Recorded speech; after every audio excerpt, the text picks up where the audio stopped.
Income tax अधिकारियों ने आज कर्नाटक में कांग्रेस की नेतृत्व वाली सरकार के एक मंत्री, एक कांग्रेसी सांसद और ईगल्टन रिजॉर्ट में छापेमारी की है।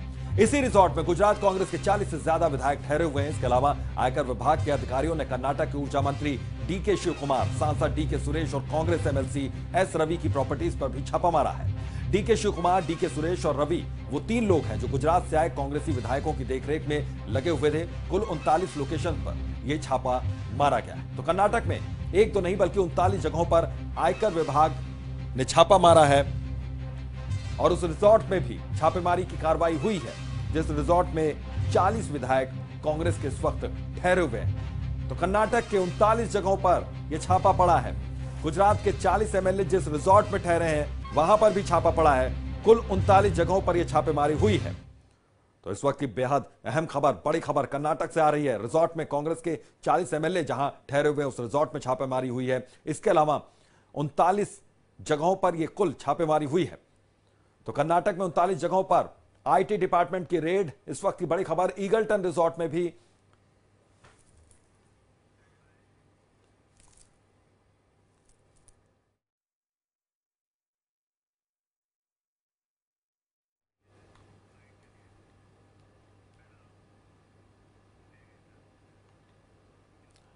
तो इस छापेमारी पर कांग्रेस ने बीजेपी पर आरोप लगाया है। कांग्रेस नेता रणदीप सुरजेवाला ने कहा कि राज्यसभा सीट के लिए बीजेपी की यह साजिश है। भारतीय जनता पार्टी कितने भी ओछे हथकंडे अपना ले, हिटलर शाही की चाहे सारी हदें पार कर ले, परंतु सच्चाई को कभी हरा नहीं पाएंगे। भाजपा ने गुजरात में राज्यसभा चुनाव जीतने के लिए हर साम दंड भेद का दुरुपयोग किया, इस्तेमाल किया। विधायकों की खरीद फरोख्त से लेकर उनको डराने से लेकर उनके इस्तीफे दिलवाने का षड्यंत्र किया।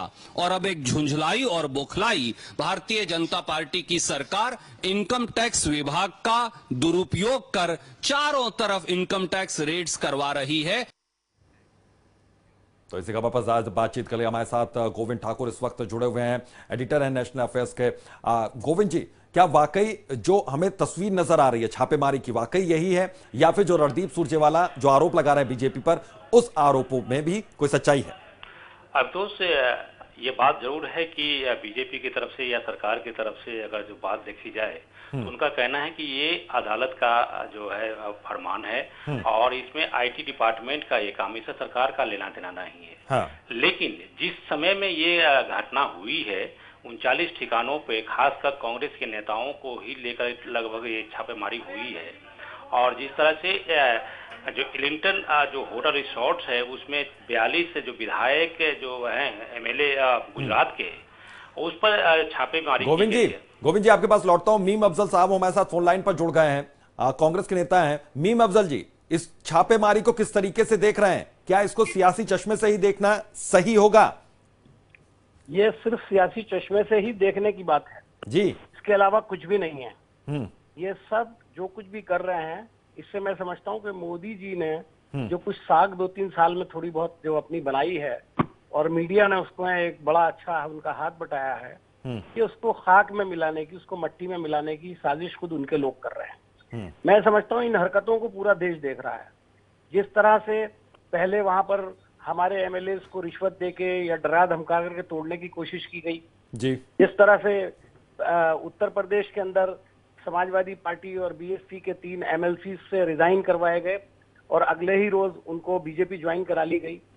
जिस तरह से गुजरात के अंदर हमारे एक एमएलए को तोड़ा और अगले ही रोज उसको राज्यसभा का टिकट दे दिया।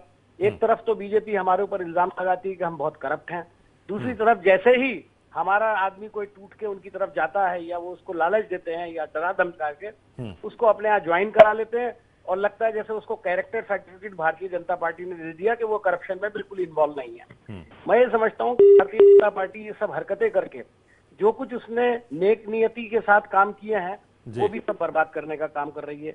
एक तरफ वो मुख्तलिफ स्टेट्स के अंदर चुनाव जीत रही है और दूसरी तरफ जिन स्टेट्स में चुनाव नहीं जीत सकती है या जिन लोगों को वो टारगेट कर रही है और उनसे उसका बस नहीं चलता तो वो इस तरह की हरकतें कर रहे हैं।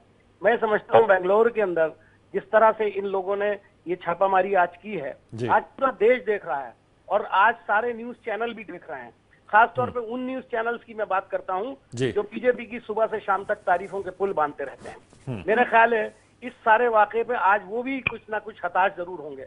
मैं आपको बता दूं तो आइसोलेशन में देखने की जरूरत नहीं है।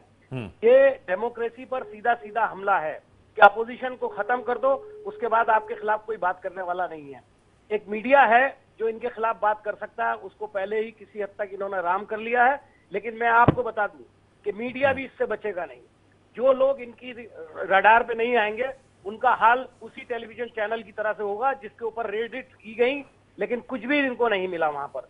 और मैं ये समझता हूं कि सरकार इस तरह की चीजें करने का मतलब साफ है कि वो लोगों को हरासा कर रहे हैं और सरकारी मशीनरी का सिर्फ दुरुपयोग नहीं कर रहे हैं बल्कि उसका बहुत ही बुरी तरह से नाजायज इस्तेमाल कर रहे हैं। और इससे एक साफ बात जाहिर है, मैं ये भी बताना चाहता हूं कि सिर्फ एक अहमद पटेल को लेकर के अगर भारतीय जनता पार्टी में ऐसी घबराहट है, ऐसी परेशानी है, तो आप अंदाजा लगाइए अपने अंदर से कितने कमजोर हैं।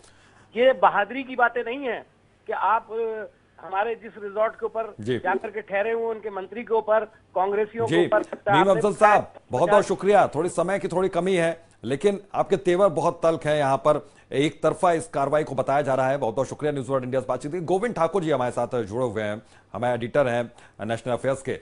गोविंद जी, काफी तल्ख तेवर यहाँ पर कांग्रेस के, काफी हमलावर रुख है कांग्रेस का।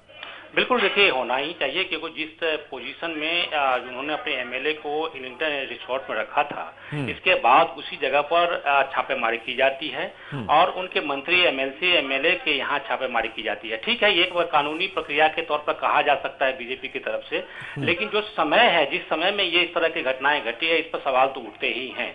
तो ये कांग्रेस की तरफ से जो ये बात कही जा रही है, एक तरफ से सवाल बनता है।